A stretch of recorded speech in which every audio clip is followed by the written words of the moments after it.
and a half ago, I didn't speak to anyone unless I really had to. But then I found a reason to speak. Since then, I've given many speeches and learned that when you talk in public, you should start with something personal or emotional to get everyone's attention. Say things like, "Our house is on fire, I want you to panic," or "How dare you?" But today I will not do that. Because then those phrases are all that people focus on. They don't remember the facts, the very reason why I say those things in the first place. We no longer have time to leave out the science. For about a year, I have been constantly talking about our rapidly declining carbon budgets over and over again. But since that is still being ignored, I will just keep repeating it. In Chapter 2, on page 108 in the SR 1.5 IPCC report that came out last year, it says that if we are to have a 67% chance of limiting the global temperature rise to below 1.5 degrees Celsius, we had on January 1st, 2018, 420 gigatons of CO2 left to emit in that budget. And of course, that number is much lower today, as we emit about 42 gigatons of CO2 every year, including land use. With today's emissions levels, that remaining budget will be gone within about 8 years. These numbers aren't anyone's opinions or political views. This is the current best available science. Though many scientists suggest these figures are too moderate, these are the ones that have been accepted through the IPCC. And please note that these figures are global and therefore do not say anything about the aspect of equity, which is absolutely essential to make the Paris Agreement work on a global scale.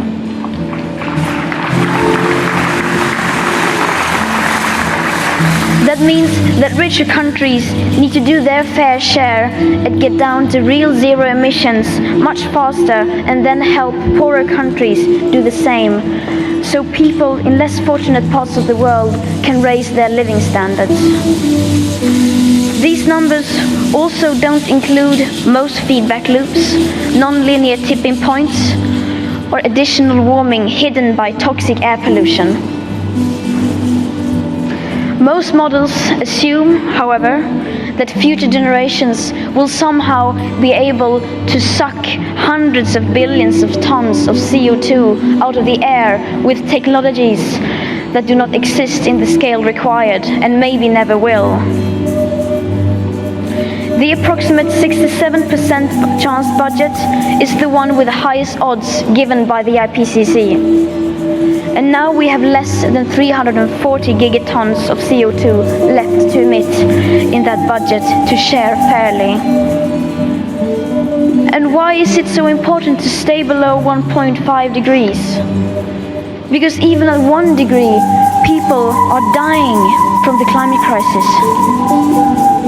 Because that is what the United Science calls for, to avoid destabilizing the climate, so that we have the best possible chance to avoid setting off irreversible chain reactions, such as melting glaciers, polar ice, and thawing Arctic permafrost. Every fraction of a degree matters. So there it is again.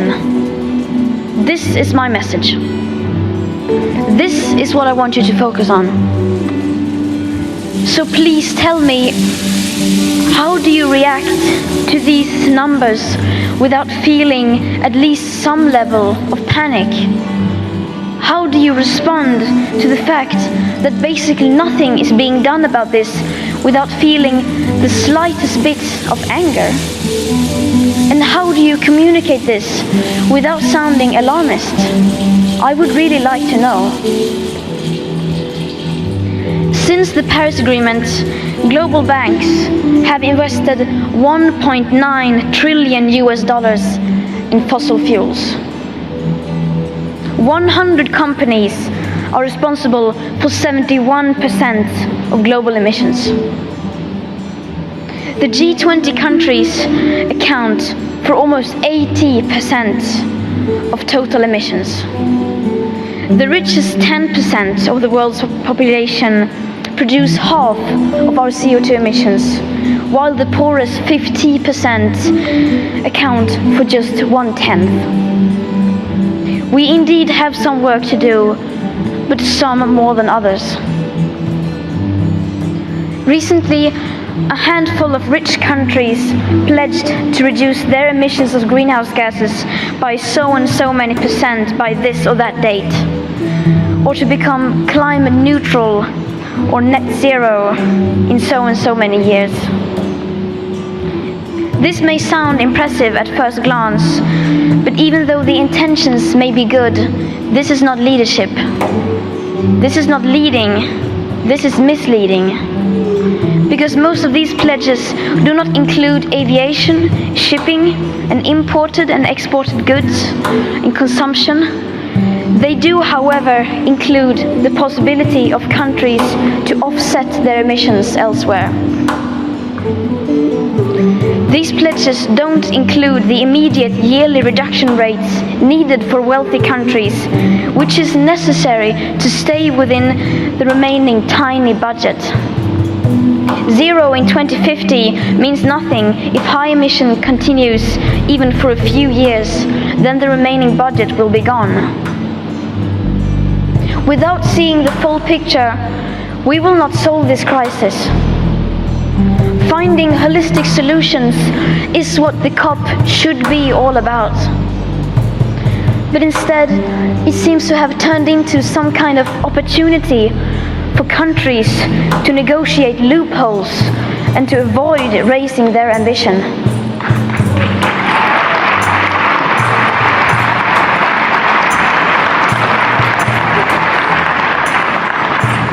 Countries are finding clever ways around having to take real action, like double counting emissions reductions and moving their emissions overseas, and walking back on their promises to increase ambition, or refusing to pay for solutions or loss and damage. This has to stop.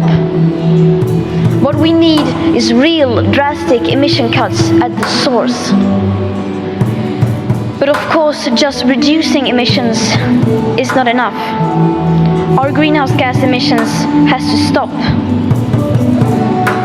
To stay below 1.5 degrees, we need to keep the carbon in the ground.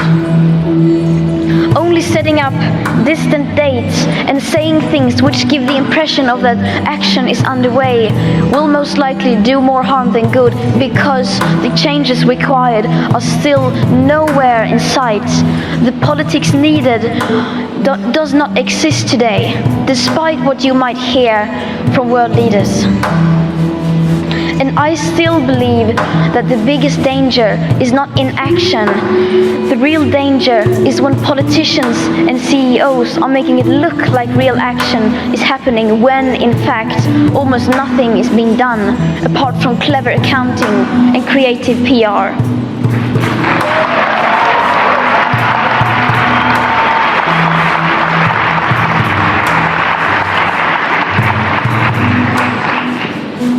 I have been fortunate enough to be able to travel around the world.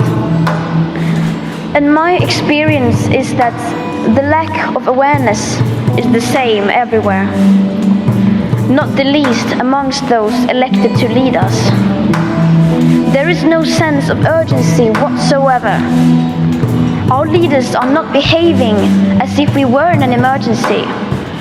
In an emergency, you change your behavior. If there's a child standing in the middle of the road and cars are coming at full speed, you don't look away because it's too uncomfortable. You immediately run out and rescue that child. And without that sense of urgency, how can we, the people, understand that we are facing a real crisis? And if the people are not fully aware of what is going on, then they will not put pressure on the people in power to act.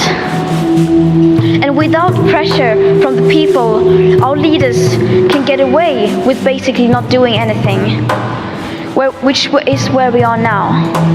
And around it goes. In just 3 weeks, we will enter a new decade. A decade that will define our future. Right now, we are desperate for any sign of hope. Well, I'm telling you, there is hope. I have seen it. But it does not come from the governments or corporations. It comes from the people.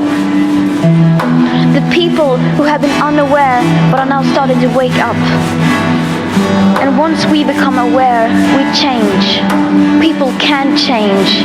People are ready for change. And that is the hope, because we have democracy.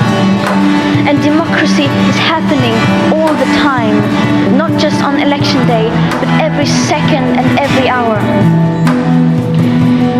It is public opinion that runs the free world.